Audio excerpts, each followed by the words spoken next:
अस्सलाम वालेकुम dear students, आप देख रहे हो नॉलेज ऑफ केमिस्ट्री विद आईके। और आज हम आपको पढ़ाएंगे क्लास 10 की केमिस्ट्री। क्लास 10 केमिस्ट्री चैप्टर है हमारे पास केमिकल इक्विलिब्रियम। और आज का हमारा पहला टॉपिक है जो कि बहुत इंपॉर्टेंट है एग्जाम के पॉइंट ऑफ व्यू से, रिवर्सिबल एंड इरिवर्सिबल रिएक्शंस। उनका ये अक्सर एग्जाम में इस पर क्वेश्चन आते हैं या ये भी क्वेश्चन पूछ सकते हैं differentiate between reversible and irreversible reaction. Even ये भी क्वेश्चन आते हैं कभी कभार कि right the macro characteristics of reversible and irreversible reaction. तो पहले हम स्टार्ट करते हैं इरिवर्सिबल रिएक्शंस। ये हमारे पास रिवर्सिबल रिएक्शन और ये हमारे पास इरिवर्सिबल रिएक्शन है। यहाँ पर इसको मैं थोड़ा सा ये मैं बनाऊंगा इरिवर्सिबल रिएक्शंस। इरिवर्सिबल रिएक्शन हमारे पास, मैं जनरल रिएक्शन कह रखूंगा।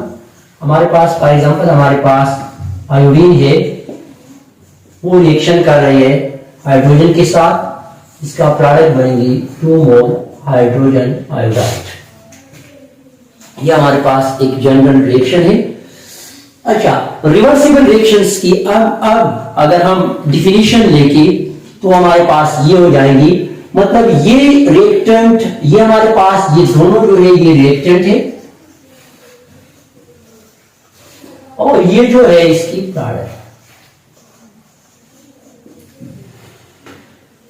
रिएक्टेंट कंबाइन होके प्रोडक्ट में कन्वर्ट हो जाएंगी। अब इसका द रिएक्शन, इसका मैं डिफिनीशन लिख रहा ताकि आपको और भी क्लियर हो जाए। यहां पर मैं इसकी डिफिनीशन नीचे लिख रहा हूं, द रिएक्शन which proceed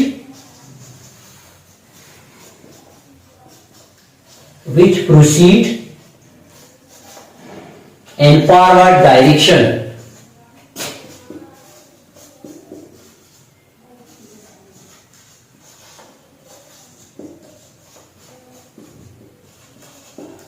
ऐसा रिएक्शन जो कि फॉरवर्ड डायरेक्शन में प्रोसीड होते हैं, इसको नाम देते हम इरिवर्सिबल रिएक्शंस का। यानी इस रिएक्शन में हमारे पास रिएक्टेंट कंबाइन होकर प्रोडक्ट बनाएंगे। ये इसकी कुछ कैरेक्टरिस्टिक्स भी है, यानी ये प्रोडक्ट दोबारा रिकंबाइन नहीं होंगी, याद रखिए। ये रिएक्शन, ये हमारे पास जो रिएक्टेंट है ये कंबाइन होकर ये प्रोडक्ट में कन्वर्ट हो जाएंगे। ठीक है, उनका इसमें हमारे पास अब इसकी अगर मैं जनरल कैरेक्टरिस्टिक्स कुछ लिखूं तो इसकी कैरेक्टरिस्टिक्स ये है कि रिएक्टेंट, इसमें जो होते हैं रिएक्टेंट प्रोडक्ट में कन्वर्ट हो जाएंगे। यानी रिएक्टेंट फॉरवर्ड रिएक्टेंट प्रोडक्ट में कन्वर्ट हो जाएगी। उनका यहां पर इसकी ऊपर अब आप इस तरह लिख सकते हो कि ये फॉरवर्ड डायरेक्शन में मूव करते हैं। तो ये रिएक्शन जो होते हैं, ये जो रिएक्शन होते हैं ये फॉरवर्ड डायरेक्शन में मूव करते हैं। तो यानी इरिवर्सिबल में जो रिएक्टेंट होते हैं, रिएक्शन इरिवर्सिबल रिएक्शन जो होते हैं ये कौन सी डायरेक्शन में मूव करते हैं? Forward direction. इस किस्म से होगा जब रिएक्टेंट कंबाइन होकर प्रोडक्ट बनाएंगी तो ये प्रोडक्ट दोबारा रिकंबाइन नहीं होते। तो इस तरह हम कह सकते हैं कि ये जो रिएक्शन है ये कंप्लीट रिएक्शन है। इस किस्म की रिएक्शंस को हम नाम देते हैं कंप्लीट रिएक्शंस। अब इस इरिवर्सिबल रिएक्शन में जो हमारे पास जो रिएक्टेंट सब्सटेंसेस होती है, रिएक्टेंट सब्सटेंसेस जो आपस में कंबाइन हो रही होती है, यानी आप ये कह सकते हो कि इसकी अगर हम रिप्रेजेंटेशंस करें तो रिएक्टेंट जाएंगे फॉरवर्ड डायरेक्शन में मूव करेंगी। तो इसके अगर हम रिप्रेजेंटेशन करें तो इरिवर्सिबल रिएक्शन जो होते हैं इसको जो रिप्रेजेंट करते हैं, रिप्रेजेंटेड बाय सिंगल एरो। इसको हम रिप्रेजेंट करते हैं सिंगल एरो से, यानी ये हमारे पास सिंगल एरो की रिप्रेजेंटेशन है। तो ये हमारे पास कुछ कैरेक्टरिस्टिक्स किस चीज के बारे में? इरिवर्सिबल रिएक्शंस की बारे में। उनका हमारे पास ये आपको पता है ये दो अलग चीजें हैं, आयोडीन और हाइड्रोजन, ये बनाते हैं हाइड्रोजन आयोडाइड और ये दोबारा रिकंबाइन नहीं होते। तो मैंने यहां पर ये एरो भी लगाया है, ये इरिवर्सिबल है। इसके बाद हमारे पास है रिवर्सिबल रिएक्शन। रिवर्सिबल रिएक्शन नाम से जाहिर है डियर स्टूडेंट जो कि रिवर्स होती है, रिवर्सिबल रिएक्शन, रिवर्सिबल रिएक्शन यानी रिवर्स होती है, इसमें रिएक्टेंट कंबाइन होके यही रिएक्शन हम देखेंगे, यानी ये आयोडीन प्लस हाइड्रोजन ये कंबाइन होके 2 मोल हाइड्रोजन आयोडाइड। इस किस्म की रिएक्शंस यानी ये जो रिएक्शन है आयोडीन और हाइड्रोजन ये आपस में कंबाइन होके 2 मोल हाइड्रोजन आयोडाइड बनाएंगे। अब ये जो आयोडीन है, आयोडीन, या इस चीज को डिस्कस करने से पहले हम इसको डिफिनेशन लिखेंगे। The reaction which proceed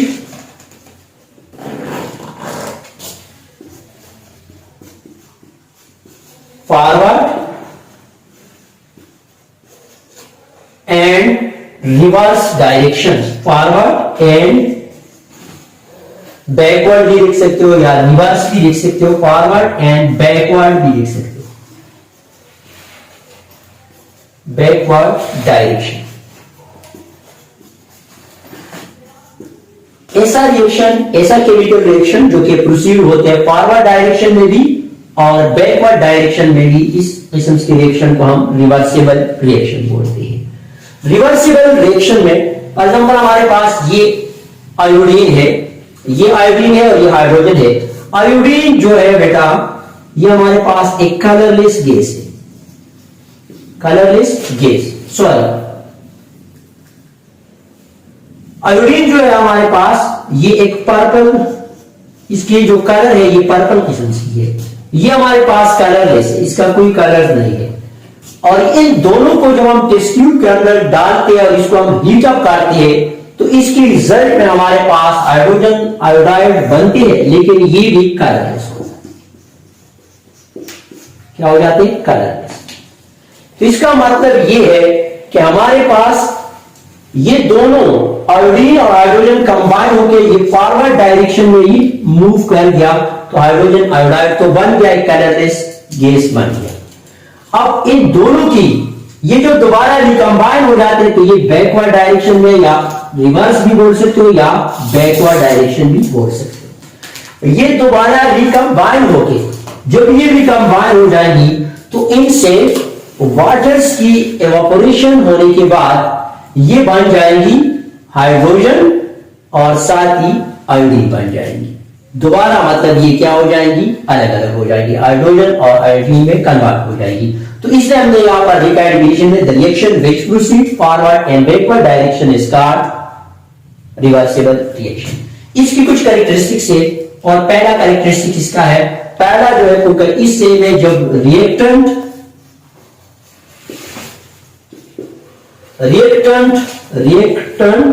convert हो जाए प्रोडक्ट में,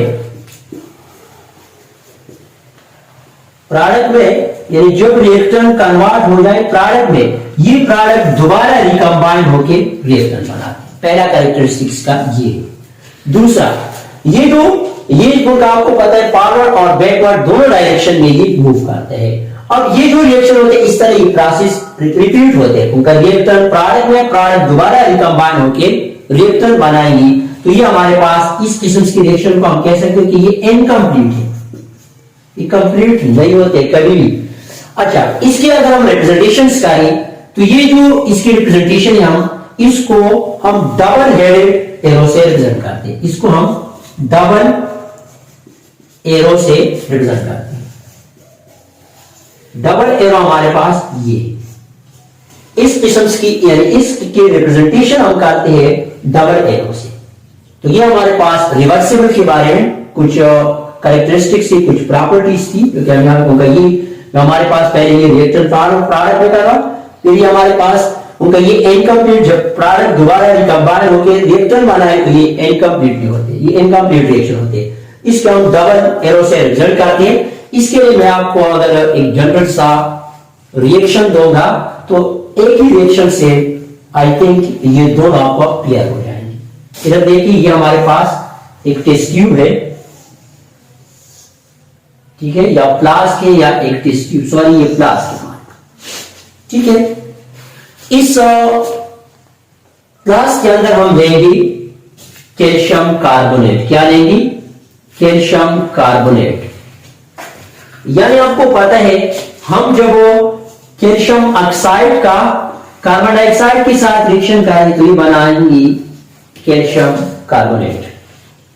तो इसलिए मैंने इस क्लास के अंदर मैंने लिया कैल्शियम कार्बोनेट को और इसको हम हीट करेंगे।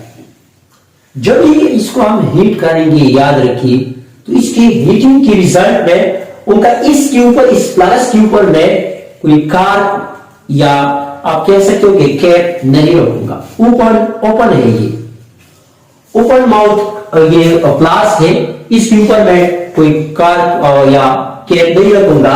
जब हम इसको हीट करेंगे तो हीटिंग के रिजल्ट में ये आपको देंगे calcium oxide plus carbon dioxide. अब आपको ये पता है कि जब ये हम हीटिंग करेंगे तो हीटिंग के रिजल्ट में ये कार्बन डाइऑक्साइड और कैल्शियम ऑक्साइड ने तो दिया, लेकिन ये आपको पता है ये गैस है तो ये एक ऊपर की तरफ इस तरह मूव करेंगे। अब इसके ऊपर कोई कार्ब या कैप नहीं है तो ये ऊपर की तरफ मूव करने के बाद यहां से ही जाएंगे, कार्बन डाइऑक्साइड यहां से चले जाएंगे। तो अब ये जो रिएक्शन हो गया, अब ये दोबारा कार्बन डाइऑक्साइड यहां पर नहीं आएंगे। ये जो रिएक्शन हो गया, इस किस्म के रिएक्शन को हम इरिवर्सिबल बोलते हैं।